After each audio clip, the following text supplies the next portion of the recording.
Ganga lives in the town of Morena in central India. She has 3 sons. We can't show her face because, by her own admission, she's committed a crime. Ganga aborted 3 babies because they were girls. If prosecuted, she could be sentenced to time in prison.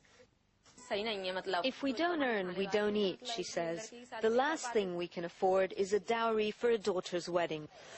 Morena has one of the worst sex ratios in the entire subcontinent. For every 10 boys born here, there are just 7 girls.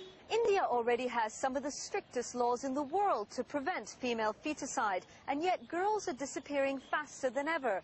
So the government's new policy offers parents an incentive.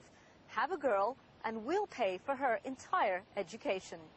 1 girl in every family will have her fees, books and uniforms paid for, from primary school right through to university. But critics say free education will have little impact because of a cultural obsession with producing sons. Put simply, they're a status symbol.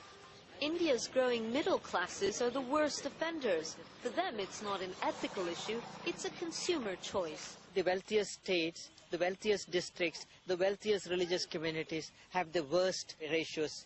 Discrimination among the privileged classes is the norm any part of the country you're looking at. You don't have to go far to find an ultrasound clinic in India. Most offer abortions as well.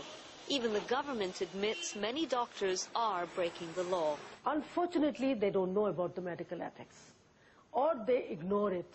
There should be a strong punishment to them, and the punishment is now negligible.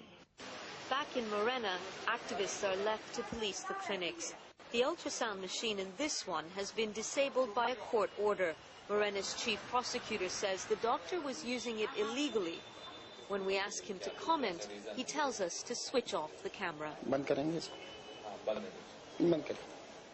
But the wider battle is with society. In this village, a morality play tries to challenge attitudes. An unborn girl comes back to haunt her parents. She asks the one question Indians increasingly need to consider. Without women, how do you expect society to survive? Anu Anand, BBC News, India. And that's all from Reporters for this week. Do join us again at the same time next week. For now, from me, Nisha Pillay.